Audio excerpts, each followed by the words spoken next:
एक वायरस है, नाम है ह्यूमन इम्यूनोडेफिशिएंसी वायरस, शॉर्ट में HIV, जो कि एक रेट्रो वायरस है। जब ये ह्यूमन के शरीर में एंटर करता है तो व्यक्ति को एक बीमारी हो जाती है जिसे कहते हैं एक्वायर्ड इम्यूनोडेफिशिएंसी सिंड्रोम, शॉर्ट में एड्स। कहने का मतलब है HIV एक वायरस है और एड्स HIV से होने वाली बीमारी है। देखिए, हमारे शरीर में जब भी कोई वायरस आता है, कोई नया वायरस, तो शरीर का नॉर्मल इनेट इम्यून सिस्टम इससे लड़ नहीं पाता है और शरीर का advance immune system, adaptive immune system activate होकर इस वायरस को किल करने का काम करता है, जिस सिस्टम का सबसे प्रमुख सेल होता है टी सेल। टी सेल भी कई तरीके का होता है। ये जो टी सेल है, दरअसल ये नए वायरस को मारने के लिए बी सेल को एक्टिवेट कर देता है और कैंसर सेल्स को भी मारने का काम करता है। मेरे कहने का मतलब ये है कि अगर किसी भी तरीके से शरीर में हेल्दी टी सेल हो तो शरीर में इम्यूनिटी बरकरार रहेगी,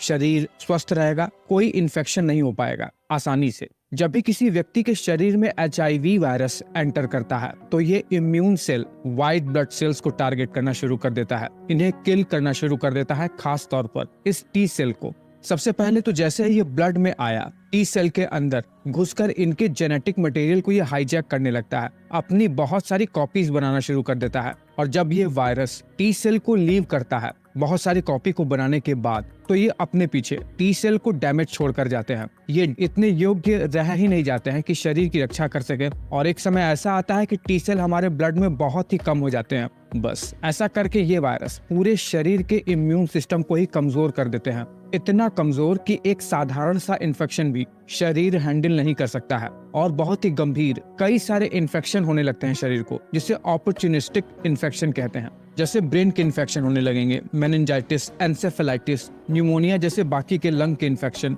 इंटेस्टाइन और स्टमक के इन्फेक्शन, और स्किन का कैंसर भी होने लगता है केवल HIV के बाद होने वाले इन्फेक्शंस की वजह से। इसीलिए तो एड्स को एक सिंड्रोम कहा जाता है, कई सारे बीमारियों का संग्रह जो इम्यूनिटी के कमजोर हो जाने की वजह से होता है। बट एक कॉमन मिसकंसेप्शन आपका दूर मुझे लगता है मुझे कर देना चाहिए, आपको ये बताकर कि हर व्यक्ति को जिसको HIV का इन्फेक्शन होता है, जरूरी नहीं है कि उसको एड्स हो ही जाए। एड्स तो HIV की वजह से होने वाली बीमारी है ना, वो तभी होगी जब HIV टी सेल को डैमेज करना शुरू कर दे बहुत ज्यादा। एड्स किसी व्यक्ति को तभी हो सकता है जब ये इन्फेक्शन HIV का अपने लेटर स्टेज में पहुंच जाए, बहुत ज्यादा हानि कर दे टी सेल को और इसका ट्रीटमेंट न किया जाए। कुछ ऐसे एंटी रेट्रोवायरल ड्रग्स होते हैं जो इन वायरस को ऐसा कर देते हैं कि ये टी सेल में कभी एंटर ही न कर सकें।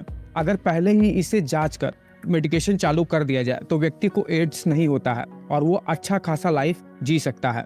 और अगर सोर्सेस की माने तो मेडिकेशन से व्यक्ति बिल्कुल नॉर्मल लाइफ जी सकता है। HIV होने के बावजूद भी अगर इलाज नहीं किया गया, ट्रीटमेंट नहीं होता है, तो व्यक्ति नियर अबाउट 11 साल तक जीता है। HIV के इन्फेक्शन के बाद जब एड्स हो जाता है तब। अब ये फैलता कैसे है? देखिए, ये सेक्सुअल कांटेक्ट से, खास तौर पर अनप्रोटेक्टेड सेक्स करने से, चाइल्ड बर्थ से, ब्रेस्ट फीडिंग से, किसी दूसरे का यूज किया हुआ इंजेक्शन यूज करने से, या फिर कॉन्टेमिनेटेड ब्लड से ये फैल सकता है। हाथ मिलाने से, गले मिलने से ये नहीं फैलता है। तो उम्मीद कर रहा हूँ कि बहुत ही कम शब्दों में ज्यादा से ज्यादा बात बता पाने में मैं सक्षम हो पाया हूँ।